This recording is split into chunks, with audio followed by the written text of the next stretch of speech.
Hello, this is Dr. Paz, and I wanted to create this little short video to hopefully give some further explanation on our project and our milestone.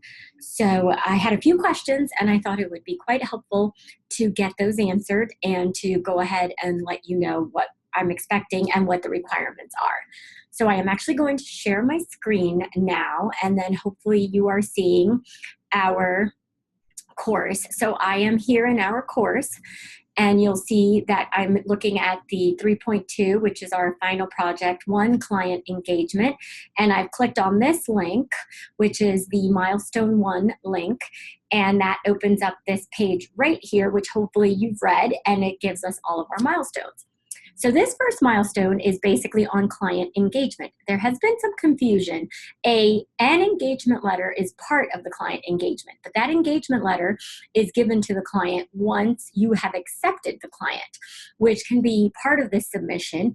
And if that is the case, then you'd have to use the template in the text, which is our standard template. That is what we all use, and we just have to modify it for the client. Here, what you're looking for, though, is basically that we are external auditors, so as such, we have to adhere to the PCAOB rules, and some of those rules are independence and obviously staffing capabilities. So these right here, that when you're evaluating those from an auditing firm perspective, you're hopefully going to cite PCAOB standards. And please note that our standards in PCAOB are now 4 letters, so it would be like 2110, for example, 4 numbers. So what this particular milestone is looking for is basically that you have a possible new client. And in evaluating a possible new client, you have to not only evaluate external factors, but you have to evaluate internal factors. One of the internal factors that you are evaluating is the client's corporate structure. Right. So in this case, we are trying to find out, hey, this corporate structure right here, what is it? So hopefully you'll be detailing that. The annual report is also part of that corporate structure. And then that annual report is the financials, right? And so you want to make sure that the client is financially sound. So if you are going to audit them and be responsible, then you know that there is some money going forward there, right? The organization is important because that gives us our internal controls. And then the summarization of your findings, that's what helps support your decision of accepting or rejecting the client. And then when you're looking at an auditing firm, right, we have to have independence. This is one of the key factors that we have in PCAOB. As an external auditor, we have to be independent. If we are an internal auditor, then obviously we work for that organization. But in this case, external auditor, you have to have independence, you have to have professional skepticism, you have to properly staff the audit, and also you have to have knowledge of the client's industry.